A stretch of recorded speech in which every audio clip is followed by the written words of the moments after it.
Deep neck suit में shoulder आर्मोल कितना लेना है, मतलब कि जब भी हम डीप नेक सूट बनाएंगे, डीप नेक कुर्ती बनाएंगे तो हमें तीरा, जिसे हम शोल्डर भी बोलते हैं, तीरा शोल्डर हमें कितना लेना है, आर्मोल हमें कितना लेना है। बहुत ही आसान तरीका मैं आपको बताने वाली हूँ। जब भी आपको डीप नेक बनाना है, बहुत आसान तरीका मैं आपके साथ शेयर करूँगी। तो चलिए स्टार्ट करते हैं। लेकिन पहले हमें क्या चाहिए होगा, हमें चाहिए होगा अपना शोल्डर, फुल शोल्डर हमें चाहिए होगा। आजकल डेली शोल्डर के आर्मोल के ऊपर ही क्लास आ रही हैं, तो सारी वीडियो मैं प्लेलिस्ट में ऐड कर दूंगी। आपको ये सारी वीडियो कंटिन्यू देखनी पड़ेंगी। पहले मैं आपको बताऊंगी कि मेरा शोल्डर कितना है। आपको भी अपना ऐसे ही मेज़र करना है। ये जो आर्मोल के पास से जो लाइन बनी होती है ना हमारी बॉडी पे, इसी के सीध में आपने इस तरह से अपने हाथ से पकड़ना है कि ये हड्डी हमारी यहाँ तक, मतलब आपको इस तरह से ये निशान पर आपने हाथ को ले जाना है सीध में, और इस जगह से इस जगह तक आपने शोल्डर को मेज़र करना है। तो मेरा शोल्डर है 15। मैं सूट के ऊपर नहीं जा रही जो मैंने पहना है, क्योंकि वो रेडीमेड है। मैं अपनी ये जो आर्मोल के पास लाइन है उसके अकॉर्डिंग लूँगी। ऐसे ही आपको मेज़र करना है। और आर्मोल आपको पता ही होगा, डेली क्लास देख रहे हो तो मेरा आर्मोल 16 है और शोल्डर 15 है। मेरा आर्मोल 16 है, कंफर्टेबल, ज़्यादा टाइट नहीं ज़्यादा लूज़ नहीं, बस इतना काफ़ी है। कि मेरा शोल्डर है 15, तो 15 का आधा कितना हो गया, 7.5। ठीक है, ये हो गया मेरा एक्चुअल शोल्डर। डीप नेक 4.5 के बाद स्टार्ट हो जाता है। जैसे कि 5 से प्लस जो भी रहेंगे वो डीप नेक में आएगा। किस में आएगा, डीप नेक। ठीक है, 5 के प्लस जो भी रहेगा वो डीप नेक में आएगा। तो फिलहाल हम अपने फुल शोल्डर का माप करेंगे। ये मेरा है फुल शोल्डर 7.5, तो मैं 7.5 पे निशान लगा दूंगी। किस पे, 7.5 पे, इस तरह से। और मैं यहाँ पे फ़िलहाल के लिए एक आर्मोल अंदाजे से ले रही हूँ 6 इंच। ठीक है, 6 इंच का मैं आर्मोल ले रही हूँ। ठीक है, आर्मोल आपने वैसे ही लेना है जैसे मैं कई बार बता चुकी हूँ। आर्मोल राउंड, ये लेंथ पे डिपेंड नहीं होता है, आर्मोल राउंड पे डिपेंड होता है। ठीक है, ये कितना है मेरा, 7.5 मैंने शोल्डर लिया है, 7.5। डीप नेक में गले की चौड़ाई कितनी लें वो आपकी मर्ज़ी है। 2.5 लो, 3 लो, 4 लो, कितना भी लो वो आपकी मर्ज़ी है। पर एक नॉर्मल साइज़ है वो 2.5 इंच होता है। कितना होता है, 2.5 इंच। अब मैं इससे ना एक बड़ी सी लेंथ बना ले रही हूँ जिसमें मैं नेक के बारे में आपको समझाती रहूँगी। ठीक है, इस तरह से ये हमारी आ गई लाइन। ठीक है, अब हमने लेना है 5 इंच का नेक। पेपर पे मैं आपको समझा रही हूँ। 5 इंच यहाँ पे आया, 6 इंच यहाँ पे आएगा, 7 इंच, 8 इंच, 9 इंच, 10 इंच। ठीक है, 10 के बाद तो सब सेम ही होते हैं डीप नेक जो होते हैं। हमारा जो डीप नेक है वो 5 से स्टार्ट हो जाएगा। इन सब का मैं निशान लगा रही हूँ। ठीक है, बाकी सारे प्लस होंगे। ये है 6, ये है 7, ये है 8, ये है 9 और ये है 10, और ये बाकी प्लस साइज़ हो जाएंगे। जितने भी होंगे ये सब प्लस हो जाएंगे, 12, 13 जो भी होते हैं। ठीक है, ठीक है, ये हो गया। अब हमने यहाँ पे सिंपली पहले गोल गला, जो भी हम गोल ही बनाते हैं लगभग, तो गोल गले की शेप हो गई। ठीक है, अब आपने इसमें नेक कितना माइनस करना है। जब भी हमें 5 इंच का गला बनाना है तो हम इसमें माइनस करेंगे यहाँ पे इस तरह से, 7.25 रह जाएगा ये हमारा। 7.5 हमारा शोल्डर है, पर हम 5 इंच का गला बनाएंगे तो ये हमारा 7.25 रह जाएगा।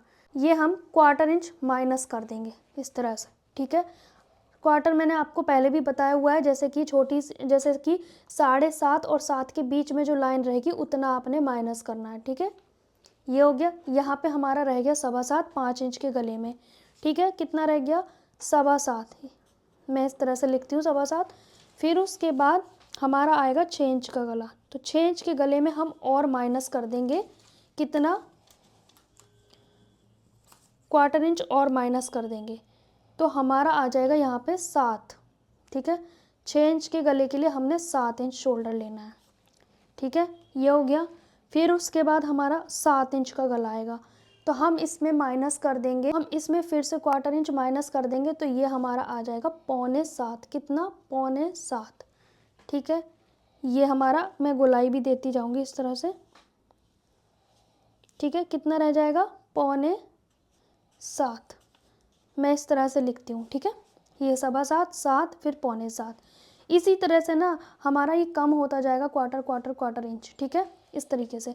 अब हमारा गला 8 इंच का है, अब हमें फिर से माइनस करना है सेम, तो हमारा रह जाएगा 6.5 क्वार्टर इंच, फिर माइनस कर देंगे तो हमारा रह जाएगा 6.5, ठीक है। फिर उसके बाद 9 इंच का गला आएगा, तो 9 इंच के गले में हमारा रह जाएगा 6.25, फिर से माइनस कर देंगे, ये आ गया हमारा 6.25। 6.25 मैं इस तरह से लिखती हूँ, 6.25, 6.13, इस तरह से मेरा मतलब अंदाज़ा है, आप देख लेना, मैं ये लिख दूँगी हिंदी में भी, ठीक है। फिर उसके बाद हमारा गला आता है 10 इंच का, तो 10 इंच के में हमारा आ जाएगा शोल्डर 6 इंच का, ठीक है। अब आप लोगों को कन्फ्यूज़न हो रही होगी कि भाई डीप गला है और शोल्डर इतना, जी हाँ, बहुत सारे लोगों को गलतफहमी है कि तीरा कम लेने से तीरा नहीं गिरेगा। जब पूरी दुनिया कम तीरा ले रही है तो फिर उसका क्यों गिर रहा है भाई, रुक क्यों नहीं रहा? क्योंकि ये फिर ज़्यादा कम होने से ना ये उधर को भागने लगता है, खिंचाव होने लगता है, ठीक है। अब यहाँ तक आपकी नेक की गोलाई हो गई। 5 इंच के गले में आपने गोलाई सेम करनी है, 6 इंच के में सेम करनी है, 7 इंच के में सेम करनी है। लेकिन जब 8 इंच का गला आएगा तो आपने यहाँ से थोड़ी सी पॉइंट कम करनी है। 9 इंच का गला आएगा, फिर थोड़ी पॉइंट और कम करनी है। 10 इंच का गला आएगा तो आपने थोड़ी इस तरह से ये कम करते जाना है ऊपर की चौड़ाई, ठीक है। ये 11 आ गया, ये 12 आ गया, 13 जो भी रहेंगे, इसमें आपने हल्की सी चौड़ाई ऊपर से कम करनी है। इसका कारण क्या है? आपको लगेगा ये ऊपर पतला हो जाएगा गला, नहीं। जब ये नेक की गहराई इतनी ज़्यादा जाएगी तो ये पहनने के बाद ये वहीं पहुंच जाएगा इस तरह से, ये हमारा गला ये इधर को भागेगा, ठीक है, इस साइड को ये भागेगा। आया समझ आपको? तो ये हमारा, फिर इसके बाद हमारा जो तीरा है, जैसे 11 हो गया तब भी 6 रखना है, 12 हो गया तब भी 6 रखना है, 13 हो गया तब भी 6 रखना है। आप चाहें तो शोल्डर पट्टी कम कर सकते हो, लेकिन यहाँ की चौड़ाई जो होता है फ्रंट क्रॉस बैक क्रॉस, इसमें ज़्यादा खिंचाव हो जाएगा अगर आपने ये कम किया तो, ठीक है। आप नेक की विड्थ कम ज़्यादा कर सकते हो। अब मैं आपको बताती हूँ, अभी आर्मोल, हाँ आर्मोल को जान लेते हैं। मेरा चेस्ट का साइज़ पहले मैं बता देती हूँ, यहाँ पे लगेगा। डीप नेक में आपको फिक्स चेस्ट में बनाना चाहिए, वरना ये लूज़ हो सकता है सूट। अगर आपका 10 इंच 11 इंच का नेक डीप है तो आपने यहाँ से आपने कोई लूजिंग ऐड नहीं करनी। लेकिन आपका 8 इंच या 9 इंच है तो आपने हाफ इंच की लूजिंग लेनी है, ठीक है। अदरवाइज़ आपको लूजिंग नहीं लेनी है, ठीक है। बिकॉज़ ये ढीला इतना हो जाता है कि यहाँ पे फिर लूजिंग इकट्ठी हो जाती है, और यहाँ पे हमारा आ जाता है क्या, फुल वस्ट। तो ये हमारा ऐसे निशान आएगा, ये मार्जिन हो गया। अब आर्मोल का हम पहले फिटिंग वो निशान लगा लेते हैं। फॉर एग्ज़ाम्पल मैं लेके चलती हूँ, मेरा है 10 इंच का, ठीक है, 10 इंच का नेक है, तो मुझे 6 इंच पे शोल्डर रखना चाहिए। तो मैं 6 इंच पे इस तरह से आ जाऊँगी, ये वाला मेरा रहेगा। अब यहाँ पे आर्मोल हमें कैसे देखना है कि हमारा आर्मोल छोटा या बड़ा तो नहीं हो रहा, ये हमें अंदाजे से लगाना पड़ेगा, लेकिन इसे कंप्लीट कैसे करना वो मैं बताऊंगी आपको, ठीक है। आर्मोल का सेंटर यहाँ से 1 इंच, ठीक है। अब आपने इस तरह से गोलाई देनी है,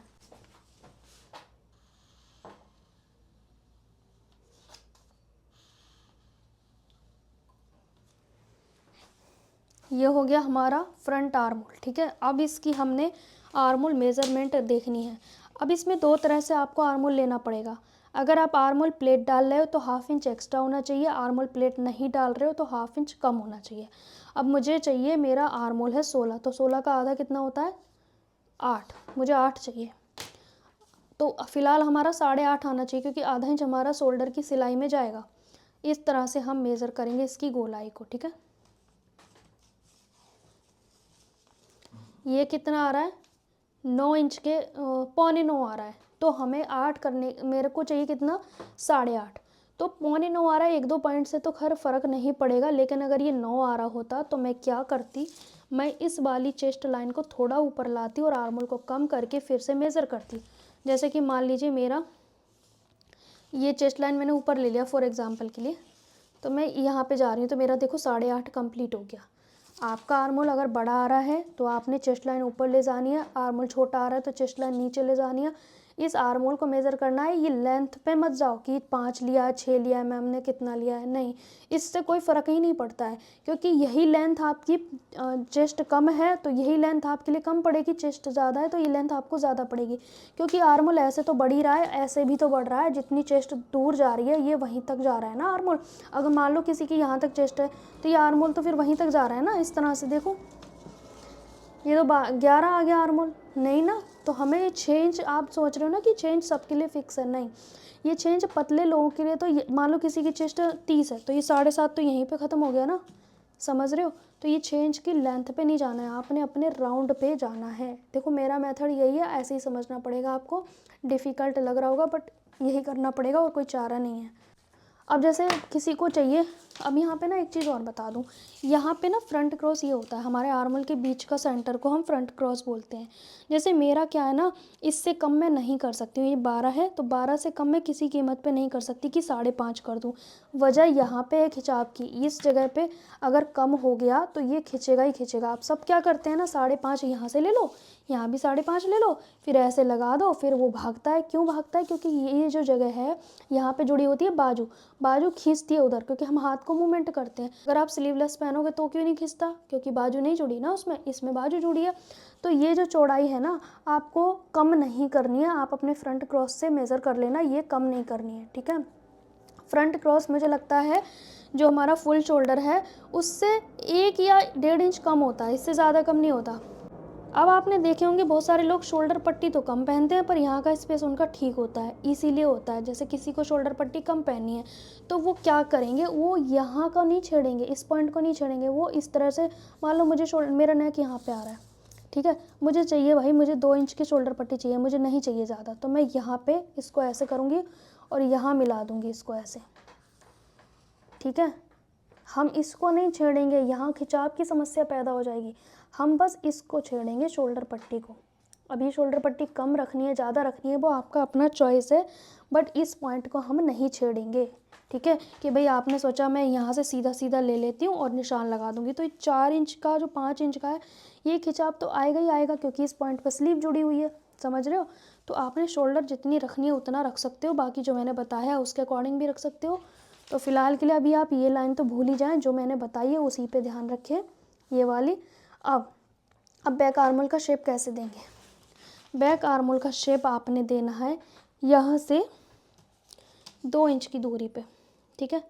2 इंच की दूरी पे क्यों बोल रही हूँ मैं? ताकि आपको खिंचाव की समस्या ना हो।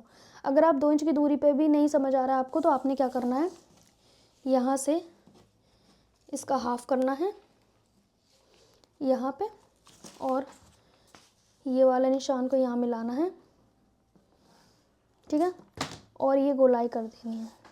अब आप कहोगे ये गैपिंग तो बहुत हो गई, इस गैपिंग पे बिल्कुल ध्यान नहीं देना है। इस गैपिंग के चक्कर में ना आप अपना सूट ख़राब मत करो। ये बैक में हमारा खिंचाव होता है ना, अगर हम गहरी गोलाई कर देते हैं तो बैक में खिंचाव होता है, फिर समस्या क्रिएट होती है सूट में। तो बैक की खड़ी गोलाई होगी, और आपको ये जो लग रहा है ये बड़ा हो गया आर्मोल, ये छोटा हो गया, तो उसके लिए हम बैक पार्ट को बढ़ाते हैं। इस केस में इस स्ट्रेट वाली गोलाई में हम बैक पार्ट बढ़ा के लेते हैं, तो वो उसको एडजस्ट कर लेता है, तो ज़्यादा परेशान नहीं होना है। अब हम इसके आर्मोल को देखते हैं कितना अंतर आ रहा है दोनों में। आधे इंच का अंतर आ रहा है, और आधे इंच का हम बैक पार्ट बढ़ा लेते हैं, बस इतना ही करना है। गोलाई सेम करनी है, ज़्यादा कुछ सोचना नहीं है, ठीक है। आर्मोल कम ज़्यादा मैंने आपको बता दिया। अब मैं यहाँ पे ना ये लिख देती हूँ 7.25, क्योंकि मैंने अलग तरीके से लिखा है ना, मैं अपने ही वो बना लेती हूँ फॉर्मूले, और ये 7 आपको समझ ही आ रहा होगा, 7 लिया है मैंने, इसके सीधे में लिख रही हूँ, और ये 6.25, और ये 6.5, 6.5 आपको समझ ही आ रहा होगा, ठीक है।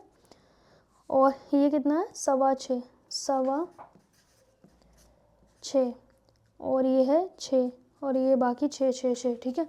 बहुत ही डीप होता है, इतना डीप पे मैंने तो नहीं बनाया, जो ये 12-13 है मैंने आज तक नहीं बनाए हैं। हाँ शायद एक बनाया था, वो पैडेड सूट था, तो उसमें मैंने 6.5 शोल्डर पे बनाया था, आपने देखा भी होगा शायद। तो पैडेड सूट में मैंने इतनी ही लेंथ रखी थी, आई थिंक 13 के आसपास, और नेक विड्थ मैंने 4 ली थी, और शोल्डर भी मैंने 6 साढ़े 6 ही लिया था, बट वो स्लीवलेस था, स्लीव्स नहीं थे उसके अंदर, ठीक है। तो और उसके अलावा आई थिंक मैंने अभी तक 1-2 सूट बनाए, वो दोनों स्लीवलेस थे, शायद 2-3 जो भी बनाए 13-14 इंच के डीप नेक के, वो दोनों ही तीनों ही स्लीवलेस थे, अदरवाइज स्लीव्स वाले नहीं थे, ठीक है।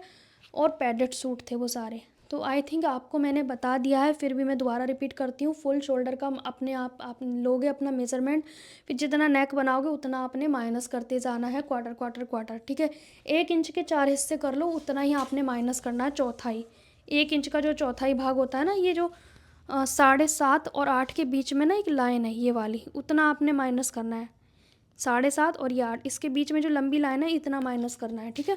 अगर आपका मेरी तरह है 15 इंच का शोल्डर, तो 5 इंच के गले में 7.25, 6 इंच के गले में 7 और 7 इंच के गले में 6.25, 8 इंच के गले में 6.5, 9 इंच के गले में 6.25, 10 इंच के गले में 6 और 11 इंच के गले में 6, इसी तरह से चलता जाएगा। बाकी बहुत सारे लोगों को गलतफहमी है भैया कि 5 इंच का शोल्डर लो, 5.5 का लो और डीप नेक बना दो। फिर क्यों गिर रहे हैं भाई? अगर सब शोल्डर कम ले रहे हैं तो गिर क्यों रहे हैं? ये समस्या इसलिए ख़त्म नहीं होगी क्योंकि कम लेने से क्या है ना, बाजू तो जुड़ गई। अब बाजू वो वहीं पे जाके रुकेगी जहाँ पे उसका असली शोल्डर है, क्योंकि बाजू आपने कभी देखी यहाँ से उखड़ के यहाँ पे आ गई है? नहीं हुई है ना ऐसा। तो आप एक बार देखो, आपको फिर भी मुझ पे भी डाउट होगा कि पता नहीं सही बनेगा नहीं बनेगा। आपने अपनी ज़िंदगी में 3 कपड़े बेस्ट मान लो, आप ऐसा समझ लो कि मैं 3 कपड़ों को प्रैक्टिस कर रही हूँ, आप ये समझ लो। एक सूट बनाओ कम तीरा लेके, एक सूट बनाओ मेरे जैसे ज़्यादा शोल्डर लेके, एक सूट बनाओ फुल शोल्डर पे।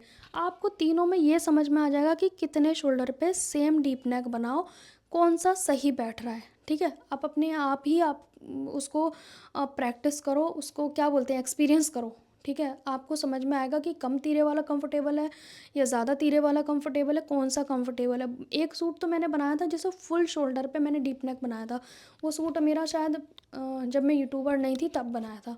तो मैंने डीप नेक और 7 इंच के शोल्डर पे बनाया था, सोचो। अभी मेरे पास है नहीं वो, पहले तो हम तकियों में भर देते थे, अब तो काट पीट के फेंक देते हैं। तो अब वो सूट नहीं, अदरवाइज़ मैं आपको दिखाती है, ठीक है। तो ऐसा नहीं है कि कम लेने से ठीक होगा, बट आप इस तरह से करके देखिए जो मैंने बताया है। आई थिंक मैंने शोल्डर आर्मोल की डिटेल वीडियो कई सारी बना दी हर तरह की, तो हर तरह की वीडियो आपको देखनी पड़ेंगी। मिक्सअप कुछ नहीं किया है, ये डीप नेक की है, पहले बोट नेक की डाली, फिर मैंने कॉलर नेक की डाली, आज मैं डीप नेक की डाल रही हूँ। अगर आपको ये वीडियो अच्छा लगा है तो लाइक शेयर करना, ढेर सारे कमेंट करना, हो सके तो प्रैक्टिस करना, ठीक है। मिस्टेक सबसे होती है, मिस्टेक कोई बड़ी चीज़ नहीं है, मिस्टेक उन्हीं से होती है जो कुछ सीखना चाहते हैं, और जो मिस्टेक करने के बाद छोड़ देते हैं कि मुझसे नहीं होगा, तो फिर वो कुछ नहीं कर सकते।